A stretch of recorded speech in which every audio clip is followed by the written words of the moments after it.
सियासी और इंसानी हकूक के कारकुन सारंग जोइयो को करीब एक हफ्ता कबल नामालूम अफराद की जानिब से अगवा किया गया था, लेकिन एक हफ्ते के बाद ये अचानक खुद से ही अपने घर पर वापस आ गए हैं।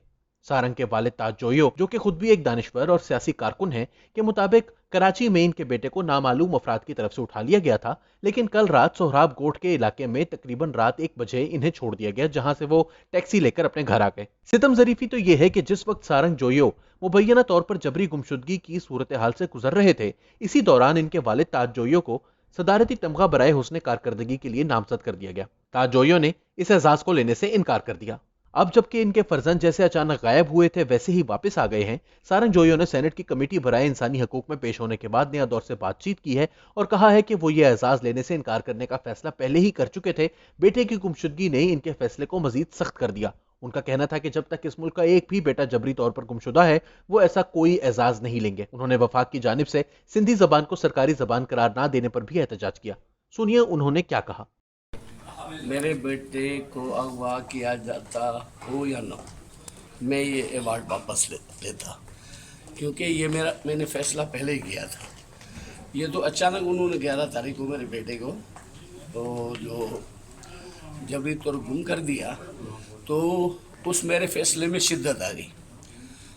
मेरी जो इस अवार्ड वापस करने का मतलब था वो ये था कि वफाक सिंध के वसाइल पर काबिज है और सिंध को एक कॉलोनी की तरह डील कर रहा है और सिंधी ज़बान को वो अहमियत नहीं दी जाए। यानी हिंदुस्तान जहाँ सिंधी ज़बान बोलने वालों का कोई सूबा नहीं, वहाँ सिंधी ज़बान कौमी ज़बान है, एक कदीम ज़बान की सूरत में।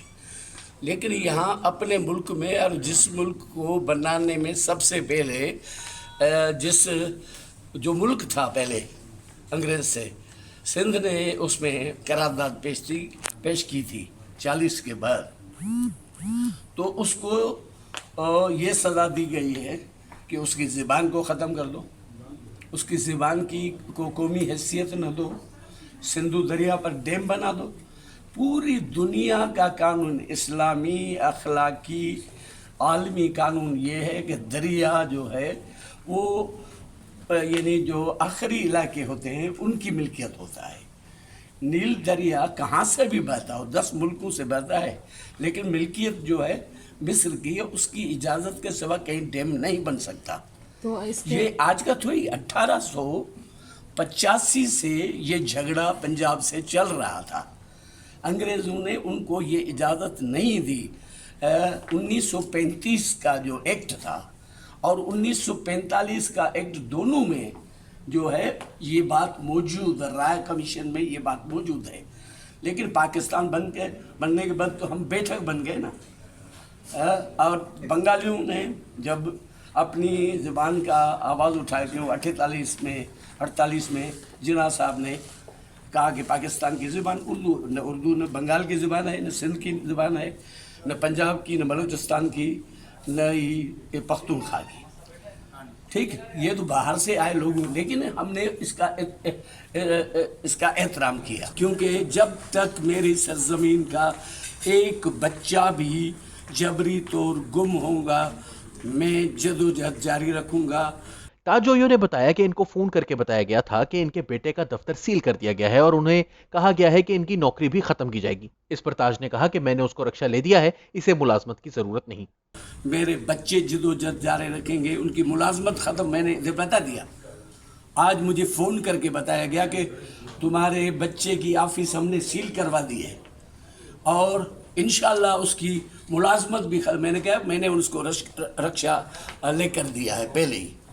उसको 300 रुपये शाम को सब्ज़ी की मिलते हैं और मेरी बेटी का जहेज़ के 3 लाख थे, मैंने उससे रक्षा उसको पहले से ही, क्योंकि जब से इसको धमकियाँ मिलने लगी मैंने सोच लिया कि यही काम होगा, तो मैंने उनको रक्षा देकर, श्री रमान की बहन हैं उनकी बास, तो उस ऑफिस को भी उन्होंने सील कर दिया है। ठीक है, रिस्क खुदा के हाथ में है और इनके हाथ में नहीं है। रिस्क देने वाला वो है। मेरा बाप किसान था, ये किसान का पोता है, तो वो हल भी चला सकता है, रक्षा भी चला सकता है। वो टीचर है, स्कॉलर है सर, और उसकी कई किताबें लिखी हुई हैं। करोड़ दौर पर तारीख पर लोकवर साहब ने उससे किताब लिखवाई थी। जी सर, रियासती इदारों की जानिब से एक बात ही सामने आ रही है, रियासती इदारों की जानिब से, नेक्टा की जानिब से, कि जो ज़्यादातर लोग अगवा है उनका ताल्लुक जी सिंध महाज ग्रुप से या बशीर ग्रुप से, मेरा ताल्लुक कहते है। वो दहशतगर्दी में जी सिंध महाज अब्दुल वाहिद आरिफ सर ने कभी दहशतगर्दी नहीं की। ये वाहिद तंजीम है जिसने दहशतगर्दी के खिलाफ आवाज़ उठाया। ये जो बाहर दहशतगर्द बैठे हैं, जो दावाएं कर रहे हैं, उनसे जीएसएन महाज ने कई मरतबा लातल्लुकी कर दिया है, फिर भी जीएसएन महाज को दहशतगर्द तंजीम करार। ये हम समझते हैं कि कौमी तहरीक को जो उसकी रास्ता रोक की जा रही है, इसका नतीजा वो निकलेगा, क्या निकलेगा ये समझ सकते हैं। इस मौके पर पीपल्स पार्टी के सेनेटर मुस्तफा नवाज खोखर ने नया दौर से बात करते हुए कहा कि जबरी गुमशुदगियों के मामले पर दुनिया भर में सुबकी होती है, हमें अपने आईन में दिए गए बुनियादी हकूक से मुतालिक शिकों पर अमल करना होगा।